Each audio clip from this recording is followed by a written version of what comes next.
58वा 59वा दिवस आहे हा की फक्त मी आणि त्यात अंजली दमानी यांनी तर अनेक प्रयत्न केले.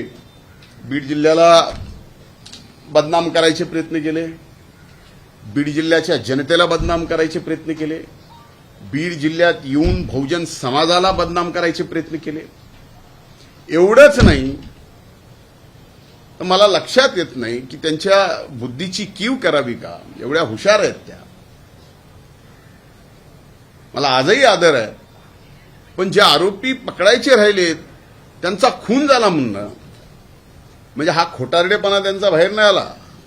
आणि ते जर सगळ्या गोष्टी आजपर्यंत माझं मीडियाला चॅलेंज आहे, आपल्या सगळ्यांना माझं चॅलेंज आहे. आजपर्यंत अंजलीताई बदनामियांनी म्हणजे बदनामिया करण्याच्या पलीकडं माझं चॅलेंज आहे.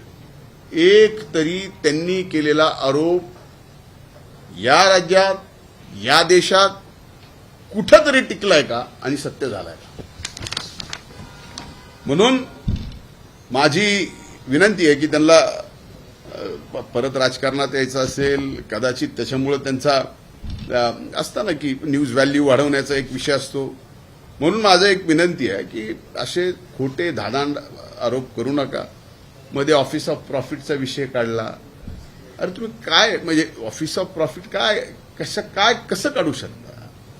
जी थर्मल पॉवर स्टेशननी कोळसा वापरून जी घाण केलेली आहे, जी घाण थर्मल पॉवर स्टेशननी पैसे देऊन काढावं असं सुप्रीम कोर्टाने ऑर्डर केलेले आहेत.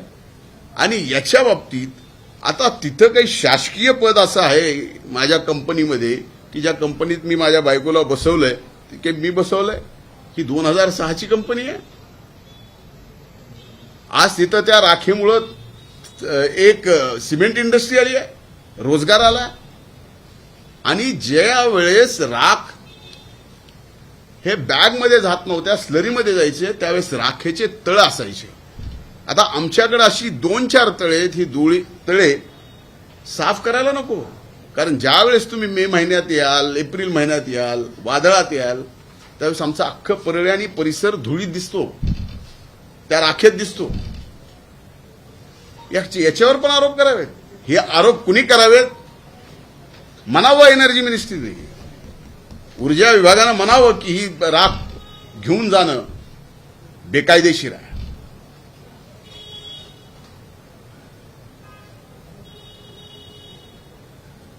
याचा अर्थ आम्ही शांत बसलो असं कुणीही समजू नका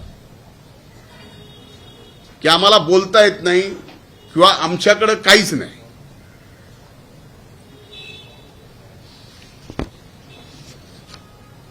मीडियामध्ये यायचं, येऊन स्वतःचा प्रभाव निर्माण करणं तसं काही अवघड नाही. मी 5 वर्षे राज्याचा विरोधी पक्ष नेता राहिलेलो आहे. पण बीड जिल्ह्यामध्ये एक अतिसंवेदनशील घटना घडली आहे. त्या घटनेचे जे हत्यारे आहेत त्यांना फासावर लटकवणं ही आमची जबाबदारी आहे. आणि त्या जबाबदारीतून आणखीन वादाला वाद म्हणून कुठलीही गोष्ट नको म्हणून आम्ही गप्प बसतोय. पण एक विषय शांत झाला की दुसरा विषय शांत झाला की तिसरा विषय. हे नेमकं काय करायचंय. माझी अंजलीताई बदनामी यांना माझ्यावर सातत्याने आरोप करण्याचे काम ज्यांनी कुणी दिले असेल, माझ्यावर सातत्याने आरोप करायचे काम ज्यांनी कुणी दिले असेल त्यांना व अंजलीताई दमानी यांना माझ्याकडून शुभेच्छा आहेत. साप म्हणून भुई थोपाटणं, मीडियामधून सनसनाटी निर्माण करणं आणि एखाद्याचा मीडिया ट्रायल करून संबंध राजकीय आणि सामाजिक जीवन संपवणं हे एवढं सोपं नसतं. त्यामुळं मला आजच्या दमानी यांच्या आरोपाच्या बाबतीत एवढंच सांगायचं होतं. धन्यवाद.